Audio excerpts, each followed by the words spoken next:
Hello, my name is William Robertson, aka Bill Robertson, and I'm talking to you from Treaty 6 territory and homeland of the Métis right here in Saskatoon, Saskatchewan. I'd like to read you a couple of poems right now. The first is from my 2005 collection, Just Living, from the sadly now defunct Coteau books.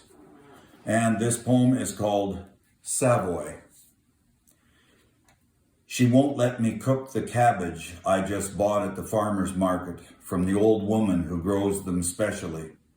Says it's too perfect, each ruffled light green leaf layering gently over each ruffled light green leaf. She places it squarely in the middle of our table in a bowl she bought last summer, and it soothes the hearts of all who enter. Her brothers, their wives, and noisy children, her children, mine, all our friends, they look and laugh, then linger, almost touching with the tips of their fingers the ruffled leaves that lace together. Then quietly they leave the room to us, standing staring at the green lightly lingering in its leaves, holding each leaf gently together on our table. The next poem I'd like to read you is from my 2017 collection, Decoys, from Thistledown Press, now under new owners and new management here in Saskatoon. And the name of this poem is The Bittern, and I wrote it for my mother, now deceased. The Bittern. A day later, we ran across a flock of partridge, a dozen of them in the ditch. And I couldn't get her to see them, no matter how I angled the car. But earlier, as we drove between sloughs, I caught a glimpse of a bittern, pulled a U-turn, brought us up beside it, and it held, beak to the sky, one eye glaring in fear, believing itself invisible among the sedge. And she saw it. Her 91st birthday started reciting Sir Walter Scott. Do you remember that poem she sang? I didn't. Idling the car, watching her commune with her alter ego, camouflaged and sharp-tipped, demure in church, subdued before Dad's passion, offering always to bring baking. Grandly eloquent now, ah, the bittern, she cried, proudly reciting by the side of the road. And the lines my mother was reciting are from Sir Walter Scott's Lady of the Lake.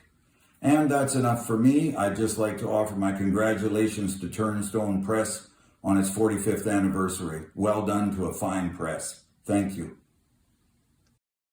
I'm known on the covers of my books as W.D. Valgardson, but everyone calls me Bill. I've been writing since around 1960. Hard to believe. 61 years. I'm a slow writer, so I've just had a dozen works of fiction published, a dozen plays produced, 2 books of poetry, but hundreds of articles. I taught high school in Manitoba, then went to the Iowa Writers Workshop, turned an MFA in creative writing. That was in 1967. Not much in the way of creative writing in Canada at the time. How was it? I'll just say that my first seminar was with Kurt Vonnegut. After I graduated, I taught in a posh private women's college in southern Missouri for 4 years. Then I was offered a job in the new creative writing department at the University of Victoria. I stayed there for 30 years. At 82, I'm still writing. My latest book is a novel, In Valhalla Shadows. My Icelandic heritage and my father's involvement in commercial fishing on Lake Winnipeg provides the background for the story. The 2 poems I'm going to read, Paul Eastful, Fisherman, and Lynx in Winnipeg, are from In the Gutting Shed, which was my thesis for my MFA. It was the first book that Turnstone published. It came out in 1976. Books of poetry are always chancy for both the author and the publisher. Strange to say, it was a great success. There were 3 printings with 3 different covers. The first poem, Paul Eastfold Fisherman, was based on Paul Olson, one of my great uncles, who was a fisherman in Gimli. He and his family had fish sheds at the dock in Gimli. They sold pickerel fillets and smoked goldeye inside, and I sold my books outside. The second poem, Lynx in Winnipeg, is based on an experience of my mother's father. I should add that in Paul Eastfold Fisherman, I reveal my Lutheran background. The Lutheran Church has had a large impact on my life. Here, I'm talking Icelandic Lutheran. The best description of my tastes in poetry is eclectic. I'm a great fan of the American poet Anthony Hecht, but I'm also a great fan of Al Purdy. It would be hard to find two people who are more different, and not surprisingly, two works of poetry that are very different. Paul Eastfold Fisherman. I would that Paul were a saint, and that as he stretches his shadow over the split and broken bodies of fish that lie in nail-studded rows, dipping them in salt water, soaking the fish through and through in the brine barrel, lifting them up, lifting the racks of flesh to ceiling hooks, seeing that the sawdust smolders, enveloping the fish in a smoke that changes the long white strips of flesh to something that still itself has changed, become impregnated, colored with dye, tail curled and golden. I would that as he raises them up, his hands change to gold by the changeless dye, his coveralls all-encompassing white. I would that he were a saint, and that I, from among the teeming schools of fish that range the rock-strewn, reef-darkened bottom, clustered with shadows and devouring forms, were cast for, were netted, were chosen. Lynx in Winnipeg. His stiff fur bristles. He looks neither to left nor right. His feet scuff dust dropped from chimneys. Over the years, his forests have grown houses.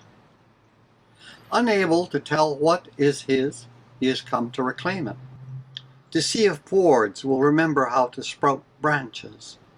In an hour, his daily dream of rabbits will be lost in the white snarl of dogs as he crouches in a tree without leaves. A bullet will open his chest, releasing 10,000 memories of frogs on the soft edges of streams, snow turning purple with night, warm blood after a long hunt. All this will be lost. At the last, he will draw back, his yellow coat as hard as quills, his mouth defiant, his claws rending the air. His body will back itself into the distance, as though he would climb for heaven or a new world of treetops and blue sky. His death will not come easily. Out of his place he will drive others out of their lives, until a young man with a wife and 2 children to whom he is kind will ease himself from his car, raise his heavy rifle, nestle wood to cheek. Hedges are forests grown impotent.